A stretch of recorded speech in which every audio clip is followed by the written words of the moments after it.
Hello learners, welcome to your channel Astrology Sociology in its simplest form. This is Ashmita नायक. उम्मीद है आप सभी अच्छे होंगे और आप सबकी पढ़ाई अच्छे से चल रही होगी. फिलहाल हम एक बहुत इंपॉर्टेंट पर्सनालिटी डिस्कस करने जा रहे हैं, जैसे कि आपको पता ही है मैक्स वेबर. और मैक्स वेबर क्यों इंपॉर्टेंट है? क्योंकि सोशियोलॉजी के 3 classical thinkers Karl Marx, Emile Durkheim के बाद आते हैं हमारे मैक्स वेबर, और उनके भी बहुत सारे कॉन्सेप्ट्स में से ये 3 concept social action, rationality and authority सबसे इंपॉर्टेंट है. जाहिर सी बात है, पेपर बनेगा तो इन तीनों कॉन्सेप्ट में से एक क्वेश्चन फंसने के तो 100% चांसेस हैं. तो मैं उम्मीद करती हूँ कि इस लेक्चर के बाद आपके 1-2 क्वेश्चन तो सॉर्ट हो ही जाएंगे. और अगर आपको चेक करना है कि आपका ये कंप्लीट टॉपिक हो गया कि नहीं, तो इस लेक्चर के लास्ट में मैंने PYQs इंक्लूड किए हैं. उन्हें अटेम्प्ट करिए, उनका आंसर करिए कमेंट सेक्शन में, और चेक करिए कि आपकी तैयारी कैसे चल रही है और आप इस साल JRF निकाल रहे हैं कि नहीं. सो स्टार्ट करते हैं इनके फर्स्ट कॉन्सेप्ट से, जो कि है सोशल एक्शन. अब सोशल एक्शन क्या है और सोशल एक्शन कैसे डिफरेंट है हमारे इंडिविजुअल एक्शन से, ठीक है? इसे एक एग्जाम्पल से समझते हैं. तो इमेजिन करिए आप घर में अकेले हैं और आप गाना गा रहे हैं, ठीक है? आप घर में अकेले हैं और आप गाना गा रहे हैं. क्या ये सोशल एक्शन होगा? नहीं, ये आपका इंडिविजुअल एक्शन है, ठीक है? और वही इमेजिन करिए कि आप किसी की बर्थडे पार्टी में और वहाँ पे आपसे किसी ने रिक्वेस्ट किया कि डू वन थिंग, ये बच्चा है इसके लिए गाना गा दो, ठीक है? तो आप वहाँ पर गाना गाने लगे. अब क्या ये सोशल एक्शन है? तो हाँ, ये सोशल एक्शन है. ये सोशल एक्शन कैसे है? क्योंकि सोशल एक्शन होने के लिए 2 ही चीज़ इंपॉर्टेंट है. पहला, कि आप जो भी एक्शन कर रहे हो, क्या आपने उसमें अपना कोई मीनिंग, कोई सब्जेक्टिव मीनिंग जोड़ रखा है? आप जब घर में गाना गा रहे हो तो आप ऐसे रैंडमली गाना गा रहे हो, ना उस गाने का कोई मतलब है, ना आप एक गाने का कोई मतलब है.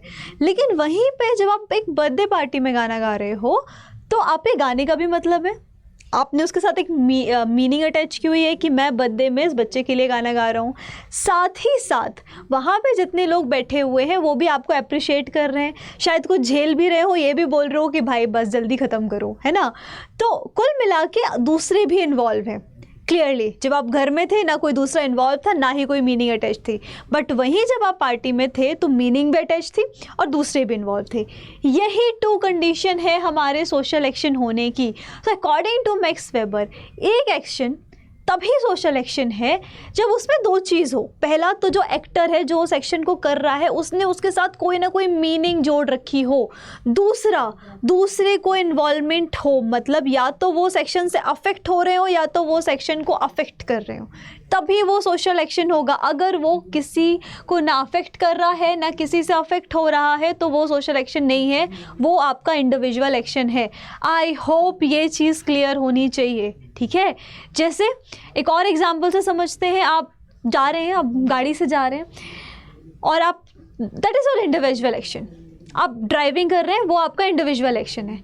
लेकिन सपोज आपने ठोक दिया, किसी की गाड़ी आपने ठोक दिया और उसने क्या किया, वो गाड़ी से उतरा और उसने आपको एक चाटा लगाया. तो अब क्या हुआ? चाटा पड़ गया और साथ ही साथ हो गया एक सोशल एक्शन. ओके, क्यों? क्योंकि इसमें अब मीनिंग भी अटैच था और दूसरा क्या था, सामने वाला भी इन्वॉल्व था. ठीक है, आगे बढ़ते हैं. अब हमें देखना है कि मैक्स वेबर ने कितने टाइप के एक्शन दिए और यहाँ से क्वेश्चन बनता ही बनता है. वहाँ पे आपको 2 चीज़ याद रखनी है, मीनिंग, दूसरों का इन्वॉल्वमेंट. ओके, यहाँ पे अपने को टाइप्स देखने हैं. कितना ज़्यादातर इनसे जो बनते हैं, क्वेश्चन बनते हैं, वो MCQ बेस बनते हैं, मैच द फॉलोइंग वाले में. ओके, सो देखते हैं. पहला सोशल एक्शन हुआ हमारा इंस्ट्रूमेंटल रैशनल एक्शन. इसे याद रखिएगा, इसे कई बार एग्जाम में ज़्विक रैशनल के नाम से भी आता है. ये जर्मन टर्म है क्योंकि हमारे मैक्स वेबर जर्मन थे, तो उन्होंने इसे ज़्विक रैशनल भी कहा है. Now what does that mean? बहुत सिंपल है. कैसे सिंपल है? अगर आप कोई भी एक्शन किसी गोल को ध्यान में रख के कर रहे हो और आप वो सारी चीज़ें कर रहे हो जो उस गोल को पाने के लिए ज़रूरी हैं, तो वो होता है इंस्ट्रूमेंटल रैशनल एक्शन. जैसे आपका एग्ज़ाम है, आपको कौन सा एग्ज़ाम है? UGC नेट का एग्ज़ाम है. आपको पता है उसके लिए क्या करना है, आपका गोल क्लियर है कि आपको एग्ज़ाम निकालना है, आपको पता है उसके लिए क्या करना है, आपको पढ़ना है. ठीक है, आपको मीन्स क्लियर है, आपको गोल क्लियर है. तो जब आप एग्ज़ाम के लिए पढ़ रहे हो और उस एग्ज़ाम को आप दे रहे हो, वो आएगा आपका इंस्ट्रूमेंटल एक्शन में जब आप किसी स्पेसिफिक गोल को अचीव करने के लिए कोई एक्शन कर रहे हो। जैसे आपको किसी डेस्टिनेशन में पहुंचना है, आपने क्या देखा, ये रास्ता है, मुझे इस पे चल के जाना है, दैट्स इट। कोई और दिमाग लगाया, कोई इमोशन लगाया, कोई और दूसरी भावना थी नहीं, गोल है, रास्ता है, पा लेना है, दैट्स इंस्ट्रूमेंटल एक्शन। दूसरा एक्शन होता है हमारा value rational. Value rational action में क्या होता है, जिसे हम वर्ड रैशनल भी कहते हैं, इस एक्शन में क्या होता है, हम हमारे वैल्यूज़ के बेस पे जज करते हैं। जैसे किसी का वैल्यू हो सकता है सच बोलना, ठीक है, तो क्या वो सच इसलिए बोल रहा है कि कल को भगवान प्रकट होकर और उसे कोई वरदान देंगे कि चलो अब से अब तुम अब तुम बहुत बड़े सच्चिदानंद कहलाए जाओगे? ऐसा भी नहीं है। यहाँ पे उसके लिए एक्शन इंपॉर्टेंट है, गोल इंपॉर्टेंट नहीं है, ठीक है। फॉर एग्जाम्पल किसी का कुछ भी वैल्यू हो सकता है, जैसे व्रत रखना। हम व्रत, बहुत सारे लोग व्रत रखते हैं, तो क्या व्रत इसलिए रखते हो कि शाम तक भगवान से वरदान की डिलीवरी हो जाएगी? नहीं ना, वो आपके लिए एक्शन इंपॉर्टेंट है। क्या गोल इंपॉर्टेंट है? क्या कोई किसी गोल को ध्यान में रख के आप वो चीज़ कर रहे हो? नहीं कर रहे हो। जब आप अपनी वैल्यूज़ के बेसिस पर कोई एक्शन करते हो, जैसे कि हो गया आपकी ऑनेस्टी, ठीक है, जैसे कि आपका हो गया कि आप कभी किसी को धोखा नहीं दोगे, ये सब आपके वैल्यूज़ के बेस पे जब आप कोई एक्शन करते हो तो वो आता है वैल्यू रैशनल एक्शन में, और इसमें आप कॉन्सिक्वेंसेस नहीं देखते हो, ना ही आप ध्यान में रखते हो कि गोल क्या है। Is that clear? इसमें मीन्स इंपॉर्टेंट होता है, रास्ता इंपॉर्टेंट होता है, मंजिल नहीं, ठीक है। तीसरा आता है हमारा effective action. Now effective action वो सारे एक्शंस होते हैं जो इमोशनली लिए जाते हैं। जैसे आप कैफ़े में बैठे हुए हो, ठीक है, और आपको एकदम से अचानक से गुस्सा आया, आपको बहुत तेज़ से गुस्सा आया, और वहाँ पे आसपास ना कोई किसी तगड़ा आदमी कोई बैठा हुआ था और आपने उठा और उसको थप्पड़ मार दिया, ठीक है। तब उसके बाद आपका तो जो होगा तो होगा, लेकिन एक सोशल एक्शन हो चुका है, ठीक है। क्यों? क्योंकि आपने ये वाला एक्शन क्यों किया? आपने ये वाला एक्शन किया इमोशन की बेस पे। अब वो इमोशन कोई भी हो सकता है, आप आउट ऑफ लव कोई एक्शन कर सकते हो, वो सारा अफेक्टिव एक्शन में आएगा। जैसे कि जब लड़की अब मान लीजिए कोई अपना घर छोड़ के जा रहा है, तो पेरेंट्स रो रहे हैं, ठीक है, तो वो कौन से एक्शन है? वो सारे अफेक्टिव एक्शंस हैं, वो सारे इमोशनल ड्रिवन एक्शंस हैं। तो ये होता है हमारा तीसरा एक्शन, और इसमें हम ज़्यादा सोचते नहीं, इसमें हम रीजनिंग नहीं लगाते, हम सिर्फ अपने इमोशंस के बेस पे कर लेते हैं। जैसे उस व्यक्ति ने अगर मारने से पहले देख लिया होता कि सामने वाला कितना तगड़ा है तो वो नहीं मारता, लेकिन दिमाग तो लगाना ही नहीं है इसमें, सिर्फ गुस्से का इमोशन आया और जड़ दिया, ठीक है। नेक्स्ट एक्शन होता है ट्रेडिशनल एक्शन। अब ट्रेडिशनल एक्शंस वो सारे एक्शंस होते हैं जो आपके कस्टम्स, आपके हैबिट्स और जो भी चीज़ें परंपरागत रूप से चली आ रही होती हैं उसमें, उसके तहत आप करते हो। जैसे मैं एग्जांपल देती हूँ, किसी की शादी होती है, शादी में बहुत सारी रस्में होती हैं, ये ऐसे करना है, ये वैसे करना है, और उसमें से 90% लोगों को, 95% लोगों को इवन नहीं पता होता है कि हम ये कर रहे हैं तो ये कर क्यों रहे हैं, बस हम कर रहे हैं क्योंकि ऐसा होता है। मीनिंग अटैच है, सब इन्वॉल्व है, तो हम वो एक्शन कर रहे हैं जस्ट बिकॉज हमारे ट्रेडिशन ने हमको बोला है कि ऐसा ऐसा ऐसा ऐसा ऐसा करना है। कोई क्वेश्चन नहीं, कोई इमोशन नहीं, इमोशंस ऑफ कोर्स हैं, बट हम ये एक्शन इमोशनली ड्रिवन होकर नहीं कर रहे, हम ये ट्रेडिशनल होकर कर रहे हैं। तो वो सारे एक्शंस जो हमारे रिचुअल्स, हमारी हैबिट्स और हमारे ऐसे बिलीव से आता है, ट्रेडिशन से आता है, वो सब आता है ट्रेडिशनल एक्शन में। आई होप ये क्लियर हो गया होगा, और यहाँ पे बहुत अच्छे तरीके से मैंने एक टेबुलर फॉर्म में दे दिया है, आप चाहें तो इसका स्क्रीनशॉट ले सकते हैं। मैं साइड हो जाती हूँ। इसमें सब कुछ दिया हुआ है कि जो हम कैलकुलेशन और लॉजिकल रीजनिंग लगा के एक्शन लेते हैं वो हमारे आते हैं किसमें? इंस्ट्रूमेंटली रैशनल एक्शन में। सेकंड, जो हम हमारी वैल्यूज़ के बेस पे लेते हैं वो आते हैं हमारे वर्ड रैशनल में। जैसे हमने सच बोल दिया, अब सच बोलने के बाद मतलब कोई सिचुएशन ऐसी है जहाँ पे सच बोलना खतरे से खाली नहीं है, लेकिन हमारी वैल्यूज़ हम सच बोलेंगे, हमने सच बोल दिया, अब तो फिर जो आगे होगा तो होगा, फिर अगेन सोशल एक्शन तो हो ही गया है, फिर अफेक्चुअल एक्शन जो कि इमोशनल ड्रिवन होता है, और फिर आता है हमारा ट्रेडिशनल एक्शन जो हम ट्रेडिशनली लेते हैं, ठीक है। I hope that is clear. Next concept की तरफ आगे बढ़ते हैं जो कि है रैशनैलिटी। रैशनैलिटी में वेबर क्या कहना चाहते हैं? रैशनैलिटी में वेबर ये कहना चाहते हैं, सीधी सी बात ये है, कवि ये कहना चाहते हैं कि हम बहुत बार से सुनते हैं ना कि दैट लॉजिकल सोचो, रैशनली सोचो। अरे तुम तो बहुत इमोशनल हो, क्या मतलब इसका, क्या बोलना चाह रहे हैं? रैशनल होने का मतलब ये है कि जब आप हर चीज़ कैलकुलेट करके सोचने लग जाओ, जब आप हर चीज़ लॉजिकली सोचने लग जाओ, जब आप अपने इमोशंस को साइड में रखो और अपने सारे लॉजिक वॉजिक लगाकर, दिमाग लगाकर एक्शंस करने लग जाओ। समझ रहे हो? मतलब आपको ट्रेडिशनल एक्शन नहीं करना है क्योंकि वो रैशनल नहीं है, मैंने बोला ट्रेडिशनल है। आपको अफेक्चुअल एक्शन नहीं करना है, आपको वैल्यू बेस्ड रैशनल नहीं करना है। आपको अपनी रैशनैलिटी, अपना पूरा दिमाग जितना सा भी है, 1 ग्राम 2 ग्राम, उसको लगाकर, उसको खर्च करके क्या करना है, सिर्फ रैशनल एक्शन करना है। ओके, ये क्या है? ये रैशनैलिटी है। जब आप अपने सारे जो एक्शंस हैं, जो अपने थॉट्स हैं, उसको ऑर्गेनाइज कर लो, क्या कर लो, अपने गोल ओरिएंटेड एक्शन लो।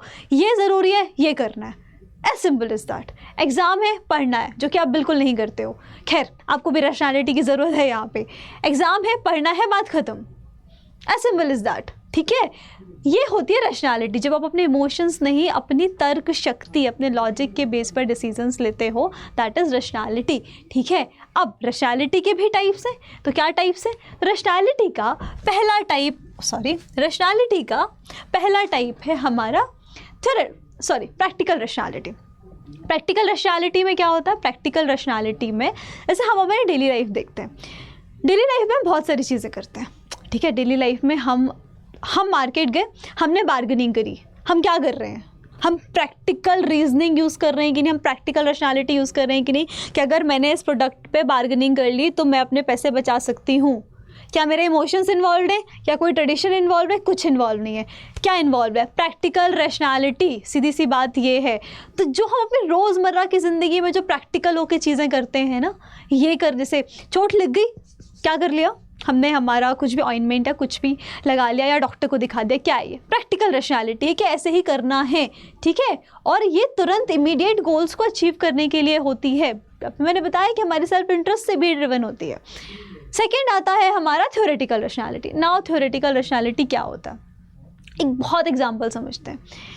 जब हम अपनी रैशनैलिटी ऐसे यूज़ करें कि हम अपने सारे थ्योरीज, जितना बुद्धिजीवी, जितना ज्ञान लगा हुआ है, हमने सब लगा दिया। ठीक है, उसको समझने के लिए। जैसे मान लीजिए आपने किसी ऑफिस में एंटर किया। ठीक है, आपने किसी ऑफिस में एंटर किया और आपने देखा कि अरे या तो खाना भी फ्री मिल रहा है, या तो बढ़िया गेमिंग एरिया भी है, या तो एंटरटेनमेंट की भी सारी व्यवस्था कर रखी है। तो एक नॉर्मल व्यक्ति जो उसने रैशनैलिटी, थ्योरेटिकल रैशनैलिटी नहीं लगाई है, वो क्या सोचेगा कि भाई सब बढ़िया सिस्टम है यहाँ का। तो लेकिन जो व्यक्ति थ्योरेटिकल रैशनैलिटी से सोचेगा, वो इन डेप्थ जाके सोचेगा। जो रोज़मर्रा की ज़िंदगी है वो उससे एक लेवल अंदर जाके सोचेगा। वो ये भी सोचेगा कि अच्छा ये इसलिए कर रखा है ताकि वर्कर्स की जो प्रोडक्टिविटी है वो बढ़े, क्योंकि अगर ऐसा नहीं होगा तो वर्कर्स क्या करने लगेंगे, उनका काम से मन हटने लगेगा और वो एलिनेटेड फील करने लगेंगे, और अगर वो डल फील करेंगे तो काम अच्छे से नहीं होगा। अब ये व्यक्ति कौन सोच पाएगा? जो एक लेवल नीचे जाके सोचेगा, जो थ्योरेटिकल रैशनैलिटी लगा के सोचेगा। तो यहाँ पे थ्योरेटिकल रैशनैलिटी का मीनिंग आता है। ये कौन जनरली यूज़ करता है? जजेस, साइंटिस्ट। तो they basically use theoretical rationality, and हाँ, sociologist also use theoretical rationality. Okay, so next is substantive rationality. Substantive rationality में आते हैं हमारे वैल्यूज़। जो भी हम हमारे एक्ट करते हैं किस पर? वैल्यूज़ के बेसिस पर, राइट? जो हमारे हम वैल्यूज़ के बेसिस पर हम जो एक्ट करते हैं, जो हम रैशनैलिटी लगाते हैं और उससे रीज़न देते हैं हमारे एक्शंस को, चाहे उसका प्रैक्टिकल कॉन्सिक्वेंसेस कुछ भी हो। ठीक है, वो हमारा आता है किसमें? सब्सटेंटिव रैशनैलिटी में। आई यू गेटिंग इट? वो हमारा आता है सब्सटेंटिव रैशनैलिटी में। इसमें हम प्रैक्टिकल रैशनैलिटी नहीं लगा रहे होते। हमारा मूल्य कह रहा है, हमें कह रहा है कि हमें सच बोलना है। हमारी रैशनैलिटी कह रही है ये सिचुएशन है, मेरा बॉस सामने खड़ा है, उसने पूछा तुम कल क्यों नहीं आए? तो द रियलिटी इज़ कि मैं लेट उठी थी, बट मेरी सब्सटेंटिव रैशनैलिटी ने क्या बोला कि सच बोलो। तो मैं क्या बोलूँगी? सच बोलूँगी। समझ में आ रहा है बात? आगे बढ़ते। Next is formal rationality. Formal rationality is very much relatable. कैसे? और ये हमें आजकल हर जगह देखने को मिलती है। आपने देखा होगा कि हर जगह के आज रूल्स हैं। आप किसी ऑफिस में एंटर कर जाओ, स्कूल तो सभी गए होंगे ना, तो स्कूल का ही एग्जांपल लेते हैं। स्कूल का सिस्टम कैसा होता है?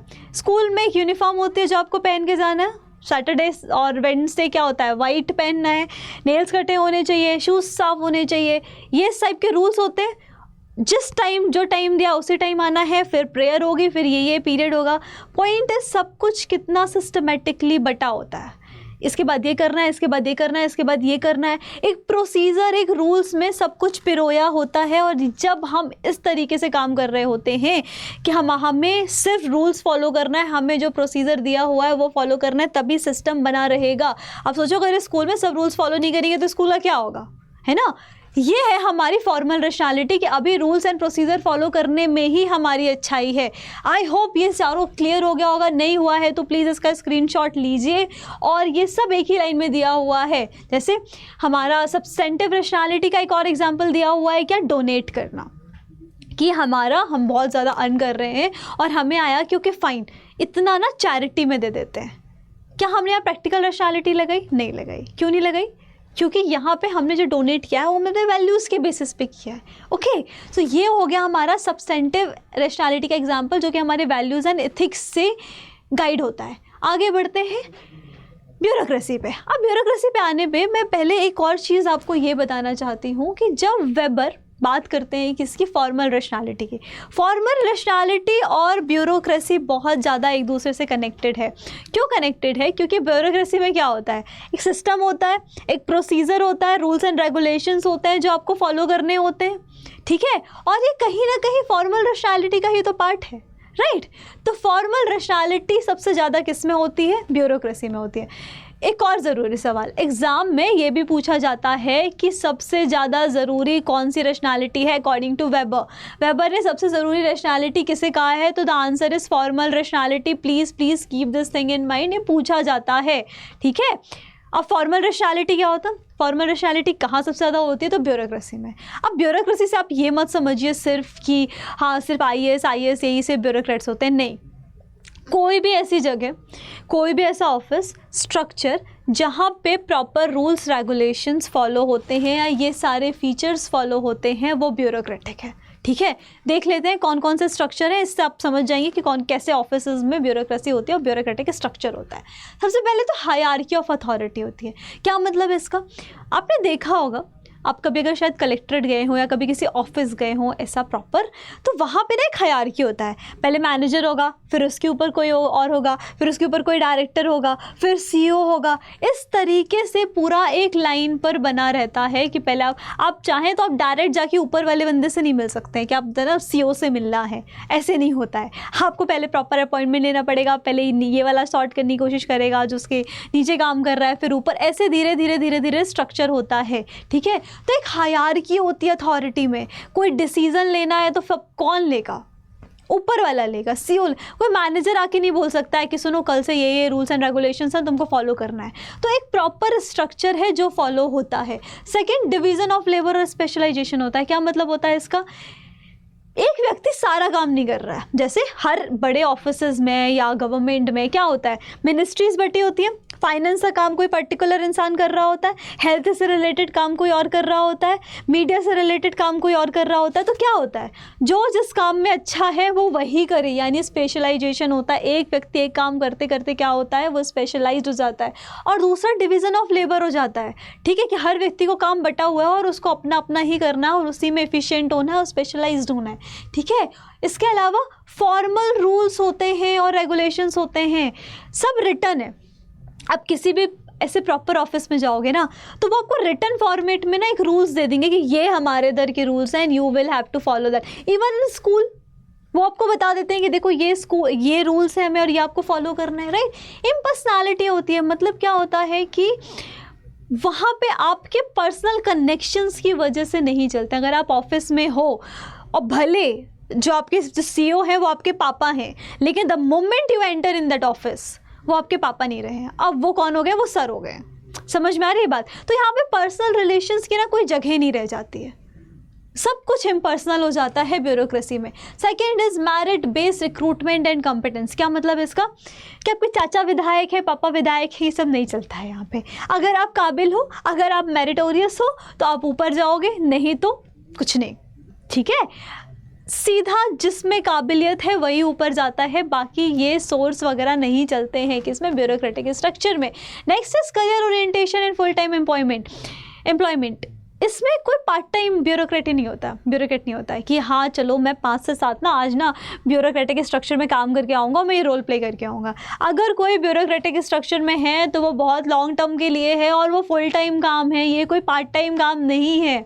Okay, next is written document and records. मैंने अभी आपको बताया कि हर ब्यूरोक्रेटिक स्ट्रक्चर में जो चीज़ें होती हैं वो रिटन होती हैं, है ना। जैसे कोर्ट्स जितने भी जजमेंट देते हैं, एक एक जजमेंट का एक एक वर्ड लिखा जाता है। हम क्या कहा जाता है, हमें कोर्ट ऑफ रिकॉर्ड कहा जाता है। और वो क्या होता है, अगर सुप्रीम कोर्ट ने कोई जजमेंट दे दिया तो हाई कोर्ट को मानना पड़ेगा, हाई कोर्ट ने कोई जजमेंट दे दिया तो लोअर कोर्ट्स को मानना पड़ेगा। आप ये भी देख सकते हो कि पूरी किस तरीके से हायरार्की ऑफ अथॉरिटी भी होती है वहाँ पे, राइट। तो हमारे जो कोर्ट्स हैं वो भी एक ब्यूरोक्रेटिक स्ट्रक्चर के अंदर आते हैं। और प्रोफेशनलिज्म, डेफिनेटली मैंने आपको बताया, द मोमेंट अगर वो आपका बेटा भी है, the moment you enter in office, आपको प्रोफेशनल रहना है, बाकी जितना भी प्रेम भावना है वो घर पे। ओके, तो ये है ब्यूरोक्रेसी के फीचर्स। और ये जिस ऑर्गेनाइजेशन में हो, चाहे वो स्कूल हो, कोर्ट हो, ऑफिस हो, आजकल बड़े बड़े ऑफिस जैसे गूगल में भी ये सारी चीज़ें फॉलो होती हैं, राइट। और वो भी एक ब्यूरोक्रेटिक स्ट्रक्चर के अंदर एग्जाम्पल में आ सकता है। आई होप ये क्लियर होगा। लेकिन वेबर को यहाँ पे थी एक चिंता। क्या चिंता थी वेबर को, कि अगर वेबर को लगता था कि आने वाली जो मॉडर्न सोसाइटी है उसमें बहुत ज़्यादा रैशनैलिटी बढ़ जाएगी अगर, और बहुत ज़्यादा ब्यूरोक्रेसी बढ़ जाएगी, यानी बहुत ज़्यादा लोग क्या होने लगेंगे, बहुत ज़्यादा लोग इम्पर्सनल होने लगेंगे और हर जगह रैशनैलिटी लगाने लगेंगे, पर्सनल रिलेशंस ख़त्म हो जाएंगे, तो क्या होगा, हम कहीं ना कहीं एक आयरन केज ऑफ रैशनैलिटी में फंस जाएंगे। क्या मतलब है इसका? देखो क्या होता है, देखो बहुत सिंपल सी बात है। अगर आप अपनी ज़िंदगी का हर एक छोटा छोटा स्टेप ना कैलकुलेट करते रहो, जैसे हम सब मानते हैं हमें हमारे फ्रेंड्स के साथ बैठने में, रात तक गप्पे करने में मज़ा आता है, ठीक है, बहुत मज़ा आता है हमें। कहीं ना कहीं हमारे जो पूरे दिन का जो स्ट्रेस, जो थकान होता है वो फैमिली के साथ आधे घंटे बैठने में ख़त्म हो जाता है, राइट। अब अगर आप इसी को कैलकुलेट करने लगे, अब आप इतने रैशनल हो गए कि आप सब बिल्कुल टाइम कैलकुलेट करके लोगे और आप एक चीज़ देखोगे कि अच्छा आपका इधर टाइम जा रहा है तो सही जा रहा है, अच्छा मम्मी से बात करने में मुझे कोई फ़ायदा हो रहा है क्या, अगर नहीं हो रहा है तो मैं नहीं करूँगी। समझ में आ रही है? तो जब आप सब चीज़ कैलकुलेट करने लगते हो ना, तो आप कहीं ना कहीं इस आयरन केज ऑफ रैशनैलिटी में फंस जाते हो, जहाँ पे आपका हर स्टेप कैलकुलेटेड तो होता है, आपका हर जो स्टेप होता है वो रैशनल तो होता है, लेकिन आप अंदर से खुश नहीं होते हो। और जब आप अंदर से खुश नहीं होते हो तो आप एक ट्रैप में फंस जाते हो, जहाँ पे आप सोचते हो कि अरे मैं सब तो सही कर रहा हूँ, लेकिन ये मुझे लाइफ से डिसएंचेंटमेंट क्यों हो रहा है, ये मुझे अच्छा क्यों नहीं लग रहा है, और आपका हर चीज़ से मन धीरे धीरे उठने लगता है। इसी को वेबर ने नाम दिया आयरन केज ऑफ रैशनैलिटी, जहाँ पे आप एक सिस्टम में फंस जाते हो और आपकी पर्सनल फ्रीडम, क्रिएटिविटी, ये सब जो चीज़ें होती हैं वो ख़त्म होने लगती हैं, राइट। और ये किस बुक में उन्होंने बताया था? The Protestant ethics and the spirit of capitalism में उन्होंने ये वाला कॉन्सेप्ट दिया था कि इसका आयरन केज ऑफ रैशनैलिटी का। पहली बात तो ये। दूसरी बात, आयरन केज ऑफ रैशनैलिटी से हमें एक और चीज़ रखना है कि इसकी डेफिनेशन एग्जाम में पूछी जाती है, थोड़ा सा घुमा के पूछी जाती है, तो आपको याद रखना है, इसका एसेंस समझो कि क्या है, रियल लाइफ से मज़ा आ जाना ख़त्म हो जाए, ठीक है। जैसे एक और मुझे एग्जाम्पल याद आ रहा है एआई का। आजकल लोग एआई के ऊपर बहुत ज़्यादा डिपेंडेंट होने लगे हैं, ठीक है, और वेबर ने ये बहुत पहले प्रेडिक्ट कर रखा था। तो अब आप मुझे बताओ, क्या वेबर जी सही थे? सही बोला था उन्होंने कि आने वाला जो टाइम होगा वहाँ पर लोग इतने रैशनल होने लगेंगे, सब ऐसे वैसे सोचेंगे कि वो आयरन केज ऑफ रैशनैलिटी में फंस जाएंगे। ओके, ठीक है, नेक्स्ट टॉपिक की तरफ आगे बढ़ते हैं, अथॉरिटी। अच्छा, अथॉरिटी समझने से पहले हम समझते हैं कि अथॉरिटी और पावर में क्या डिफरेंस होता है, ठीक है। अथॉरिटी और पावर में क्या डिफरेंस होता है? पावर क्या होती है? पावर वो कोई भी चीज़ है जो आपसे अपना काम करवा ले, ठीक है। पावर इज समथिंग जो सामने वाले से अपना काम करवा ले, वो फोर्स कर दे आपको कि वो आप उसका काम करो, क्लियर है, वो आपको ओबे करने पे मजबूर कर दे। लेकिन there is a difference. Power तो गैंगस्टर के पास भी होती है। अगर वो गन लेकर आएगा और उसने से गन पॉइंट करी और उसको बोला कि सुनो मेरा ये काम करना है, तो काम तो उसने भी करवा लिया, तो ये क्या थी? ये पावर थी। सेकेंड, अगर कोई पीएम, अगर कोई आईएएस ऑफिसर या पीएम आके आपको बोलते हैं कि ये वाला काम करना है, ठीक है, तो उस टाइम पे भी वो पावर है, लेकिन क्या वो ये वाली पावर है? नहीं, वो पावर है अथॉरिटी वाली पावर। क्यों? क्योंकि हमने वोट देकर, हमने चुनकर उनको जिताया है कि आप हमारे ऊपर रूल करो। हमने वॉलंटरली उनको जिताकर ये बोला है कि हम आपको पावर दे रहे हैं और आप हम पे रूल करो और हम आपकी बात मानेंगे। Are you getting it? तो उनके पास पावर है हर चीज़ करने की, उनके पास पावर है डिमोनेटाइज करने की। वो तो नरेंद्र मोदी जी थे जिन्होंने आया 8 बजे बोला कि अब से 500 और 1000 के नोट 500 के नोट बंद 1000 के नोट बंद होने जा रहे हैं और हमने मान लिया। 500,000 के नोट बंद होने जा रहे हैं और हमने मान लिया। क्यों? क्योंकि उनके पास लेजिटिमेसी है ये करने की। तो पावर और अथॉरिटी में सिर्फ इतना सा डिफरेंस होता है कि पावर क्या होता है, पावर अगर लेजिटिमाइज हो जाए, पावर के पास अगर लेजिटिमेसी हो जाए, हम ऑथराइज कर दें सामने वाले को कि आप हमारे ऊपर पावर एक्सरसाइज करो, दैन इट्स अथॉरिटी। और अगर लेजिटिमेसी नहीं है और हम हमारी मर्जी के खिलाफ किसी मजबूरी में फोर्स के अंडर आके ये काम कर रहे हैं, दैन इट्स पावर। ठीक है, मुझे लगता है क्लियर होना चाहिए। ये जस्टिफाइड पावर होती है, ये हमारे एग्रीमेंट, हमारी इच्छा के अनुसार होती है। अंडरस्टूड? ये होता है। अब अथॉरिटी के टाइप्स देखने हमें कि कितने कितने प्रकार की अथॉरिटी होती है। पहला होता है रैशनल लीगल अथॉरिटी, दैट्स जो गवर्नमेंट के पास होती है, जो जो लॉज रूल्स एंड रेगुलेशंस से आती है, राइट? ये हो गया रैशनल लीगल अथॉरिटी। दूसरी होती है हमारी कैरिज्मेटिक अथॉरिटी। कैरिज्मेटिक अथॉरिटी क्या होती है? सो कैरिज्मेटिक अथॉरिटी में हम किसी एक व्यक्ति की क्वालिटी से इतना प्रभावित हो जाते हैं ना कि मतलब किसी को सुन के ऐसा लगता है कि भाई क्या ही बोल रहा है ना, और मन कर जाता है उसकी सारी बात मानने का और फिर वो जो कहता है हम वो मानते हैं। जैसे आपको याद होगा, आपको तो क्या ही याद होगा, तब तो पैदा भी नहीं हुए होगे, मगर आपने पढ़ा होगा महात्मा गांधी के बारे में। महात्मा गांधी की सारी बातें सुनती थी जनता। क्यों? क्योंकि उनका पर्सनालिटी कैरिज्मेटिक थी कि वो जनता को अपनी बात मनवा पाते थे। ठीक है, और पावर कोई मार वार के तो नहीं कह रहे थे कि करो, कि सत्याग्रह करो, नहीं। उनकी पर्सनालिटी में वो पावर थी कि उन्होंने बोला कि सड़क पे आ जाओ और लोग आ गए। समझ में आ रही है बात? तो ये अथॉरिटी कौन सी अथॉरिटी होती है? ये होती है कैरिज्मेटिक अथॉरिटी, और ये पर्सनल होती है। पर्सनल इन द सेंस ये इंडिविजुअल पे डिपेंड करती है, ये उसका पर्सनल है कि वो किसकी अथॉरिटी से प्रभावित हो रहा है। Are you getting it? Next is, और ये कैरिज्मेटिक अथॉरिटी ना जनरली क्राइसिस के टाइम पे आती है, जब लोगों को समझ में नहीं आ रहा होता और उनको चाहिए होता है एक लीडर। और एक लीडर, एक कैरिज्मेटिक पर्सनालिटी का लीडर उठ के आता है, वो बोलता है कि मैं दिखाऊंगा तुमको रास्ता। जनरली क्राइसिस के टाइम पे आप कैरिज्मेटिक पर्सनालिटी बहुत देखते हो। सेकंड होती है ट्रेडिशनल अथॉरिटी। ट्रेडिशनल अथॉरिटी में क्या होता है? जैसे राजा महाराजा जो थे, क्यों मान रहे थे लोग उनकी बात? ट्रेडिशनल अथॉरिटी है, उनकी चली आ रही है। हमारे जो कस्टम्स हैं, हमारे जो ट्रेडिशन है, उन्हें अथॉरिटी दे के रखी है। जैसे कि आप कहीं पे भी जाते हो और किसी भी रिलीजियस स्पेस पे जाते हो, उनके पास ट्रेडिशनल अथॉरिटी है और वो हमें जब कुछ कहते हैं तो हम मानते हैं। क्यों? क्या वो गवर्नमेंट है? नहीं है। क्या वो कैरिज्मेटिक पर्सनालिटी है? नहीं है। फिर भी हम उनकी बात क्यों सुन रहे हैं? क्योंकि उनके पास ट्रेडिशनल अथॉरिटी है, इसलिए हम उनकी बात मान रहे हैं। ठीक है, सो ये होती है 3 टाइप की authorities, rational, legal, charismatic and traditional authorities. अब देखते हैं मैक्स वेबर के कुछ मेजर वर्क्स जहाँ से भी बहुत ज़्यादा क्वेश्चंस आते हैं। नाउ मैंने सारी लिस्ट लगा दी है, लेकिन इसमें सारे वर्क्स इंपॉर्टेंट नहीं हैं, तो मैं बताऊँगी कि इसमें कौन कौन से जो वर्क्स हैं इनके इंपॉर्टेंट हैं। ओके, सो मैक्स वेबर का इसमें कौन कौन से? The Protestant ethics and the spirit of capitalism, this book is really very important. इसके बाद हमने देखना है, अच्छा ये याद रखना अगर कभी पूछ लिया जाए, that the religion of book India, sociology of Hinduism and Buddhism भी मैक्स वेबर ने लिखी है। नहीं तो कल को एग्जाम में आ जाए तो आपको तो लगे कि है मैक्स वेबर ये इंडिया पे क्यों बुक लिखी, ये लेकिन इन्होंने लिखी है। Even Protestant ethics and capitalism में इन्होंने 6 रिलीजन्स की स्टडी की थी, जिसमें हिंदुइज्म भी था। याद रखना ये वाली बात। बाकी हम मैक्स वेबर पे कभी और बहुत डिटेल डिस्कशन डेफिनेटली करेंगे। Economy and societies is very important book, आप बिल्कुल इसको भूलना अफोर्ड नहीं कर सकते। उसके साथ साथ हमें ये भी देखना है कि रैशनल एंड सोशियोलॉजिकल फाउंडेशन जो है, एक म्यूज़िक करके, ये एक बार एग्जाम में पूछा जा चुका है और म्यूज़िक से कोई गेस ही नहीं कर पा रहा था कि ये मैक्स वेबर की बुक है। ठीक है, सो ये बुक्स का इनका प्लीज़ याद रखिएगा। अच्छा, द सिटी करके ना एक छोटा सा आर्टिकल है इन्होंने जो लिखा था और ये एग्जाम में पूछा जा चुका है।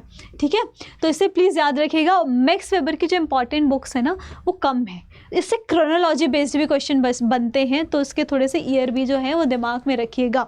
अब जैसे कि हमने प्रॉमिस किया था कि लास्ट में हम क्या करेंगे, लास्ट में हम सॉल्व करेंगे PYQs, ताकि आपको पता चले कि आपकी तैयारी कितनी है, राइट। तो फिर हम आगे बढ़ते हैं PYQ सॉल्व करने में।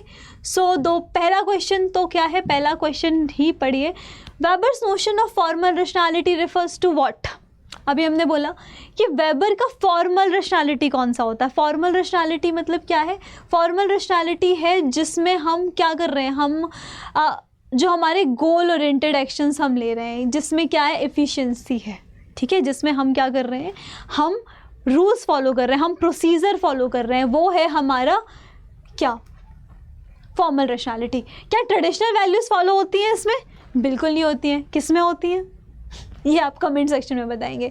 ये क्या है, charisma of leader, charismatic authority है, राइट। और इमोशनल ओरिएंटेशन ऑफ एक्शंस, ये भी क्या होता है, ये भी आपको मुझे बताना है। फिलहाल हमने ये वाला क्वेश्चन सॉल्व कर लिया है, तो हम बढ़ेंगे कहाँ आगे। आंसर इसका ए है, एज यू कैन सी। आपको सारे कमेंट सेक्शन में आंसर करने हैं, ठीक है। ऐसा नहीं चलेगा कि बस आप पैसिवली देख रहे हैं और कुछ भी आंसर नहीं कर रहे हैं, ऐसे तो फिर निकल गया नेट, है ना। आगे बढ़ते हैं। Next is the term iron cage in Weber sociology is linked to what.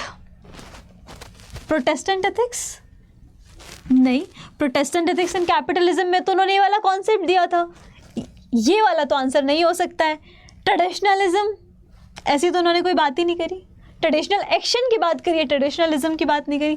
Capitalism बात करी है, लेकिन आयरन केज ऑफ रैशनैलिटी से लिंक था क्या? नहीं, आयरन केज ऑफ रैशनैलिटी से लिंक था रैशनलाइजेशन। वेबर ने क्या बोला था, अगर ज़्यादा रैशनलाइजेशन बढ़ जाएगा तो क्या होगा, हम आयरन केज ऑफ रैशनैलिटी में फंस जाएंगे और हम क्या करेंगे, हम जो नॉर्मल लाइफ, नॉर्मल ज़िंदगी में खुश रहते हैं, शायद उस तरीके से ना रह पाए, ठीक है।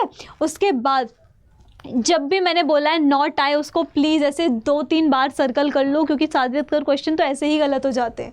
Which of the following is not one of the type of Weber's authority. Please याद रखिएगा, अथॉरिटी हमने पढ़ी थी, 3 टाइप की पढ़ी थी, ट्रेडिशनल, कैरिज्मेटिक और कौन सा, रैशनल, ठीक है। रैशनल लीगल अथॉरिटी, अभी मैंने बताया कैरिज्मेटिक अथॉरिटी, जिसमें एक व्यक्ति के कैरिज्मा से हम प्रभावित हो जाते हैं। Rational legal authority, traditional authority, coercive authority जैसी उन्होंने कोई बात नहीं करी थी, ठीक है। क्लियर हो गया ये, ठीक है। इसका आंसर भी ये, उम्मीद है आप लोगों का सही हुआ होगा। नेक्स्ट क्वेश्चन बढ़ते हैं। सर्चर रीजनिंग के क्वेश्चन पहले आया करते थे, अब दोबारा आने लगे, तो प्रैक्टिस करते रहिए। आगे बढ़ते हैं। Rational legal authority is based on codified rules and laws. सही बोल रहा है क्या? बोल तो सही रहा है। रैशनल लीगल अथॉरिटी में क्या होता है, हर चीज़ क्या होती है, इम्पर्सनल होती है, रिटर्न होती है, ठीक है। तो is based on codified rules and laws, बिल्कुल सही बात है। रीज़न क्या है इसका, bureaucracy is the purest form of rational legal authority. सही कह रहा है क्या? बिल्कुल कहा। मैंने बताया था कि आने वाले टाइम पे जब बहुत ज़्यादा रैशनल लीगल अथॉरिटी बढ़ जाएगी तो क्या बढ़ेगा, ब्यूरोक्रेसी भी बढ़ेगा। तो both A and R correct explanation. Okay, next आगे बढ़ते हैं। Which type of authority with the base is match the type of authority with its basis of legitimacy. Okay, sorry ये माइक की वजह से, ठीक है। आगे बढ़ते हैं। तो ट्रेडिशनल अथॉरिटी क्या है, मैंने बताया था, जिसमें हम किसी चीज़ की जो ट्रेडिशनल चीज़ें जो होती हैं, जो एज ओल्ड हमारा होता है, क्या होता है, कस्टम्स होते हैं, उसकी वजह से हम उसे मानते हैं। Next is charismatic authority. Charismatic authority में क्या होता है, हमारा डिवोशन होता है, किससे, किसी एक्सेप्शनल पर्सन। मैंने बताया था कि जब किसी पर्सन के ऊपर आपका डिवोशन हो तब आती है क्या, कैरिज्मेटिक अथॉरिटी। उसके बाद rational legal authority. Rational legal authority में क्या होता है, जब आप रूल्स एंड रेगुलेशंस के बेसिस पर काम करते हो, ठीक है। Is that clear? आगे बढ़ते हैं। Okay, that was nice. Okay, which of the following is again not a type of social action. हमने पढ़ा था 4 टाइप के सोशल एक्शन होते हैं। इंस्ट्रूमेंटल रैशनल है, बिल्कुल है। वैल्यू रैशनल है, वर्ड रैशनल, बिल्कुल है। अफेक्टिव एक्शन है, बिल्कुल है। कलेक्टिव एक्शन की बात मैक्स वेबर ने नहीं करी है, डर्कहाइम ने करी है। ओके, तो ये वाला आंसर सही होगा, मतलब इसकी बात जो मैक्स वेबर ने नहीं करी है। Durkheim is collective action, collective consciousness, collective representation की बात करते हैं, मैक्स वेबर नहीं। आगे बढ़ते हैं। नेक्स्ट है social action is a meaningful action oriented towards other. बिल्कुल, डेफिनेशन ही यही है। मीनिंग होना चाहिए किसके लिए, जो एक्शन कर रहा है, और एक्शन ओरिएंटेड होना चाहिए किसके, मतलब दूसरों का भी इन्वॉल्वमेंट होना चाहिए, ऐसा नहीं कि आप अलग अलग खुद ही बैठ के एक्शंस कर रहे हो, ठीक है। उसके बाद एक्शंस लाइक स्नीजिंग और blinking is not a social action, बिल्कुल ये आपके पर्सनल एक्शन है, इंडिविजुअल एक्शन है। So in that sense both are what, correct, okay. या so that's it for today. उम्मीद है आपको सेशन पसंद आया होगा, आपने सारे क्वेश्चंस के आंसर दिए होंगे। बहुत जल्दी मिलेंगे और इम्पॉर्टेंट सेशन के साथ। थैंक यू सो मच यहाँ तक बने रहने के लिए। अगर आप यहाँ तक बने रहे हैं तो उम्मीद मानिए आप औरों से बहुत बेहतर कर रहे हैं। Thank you so much.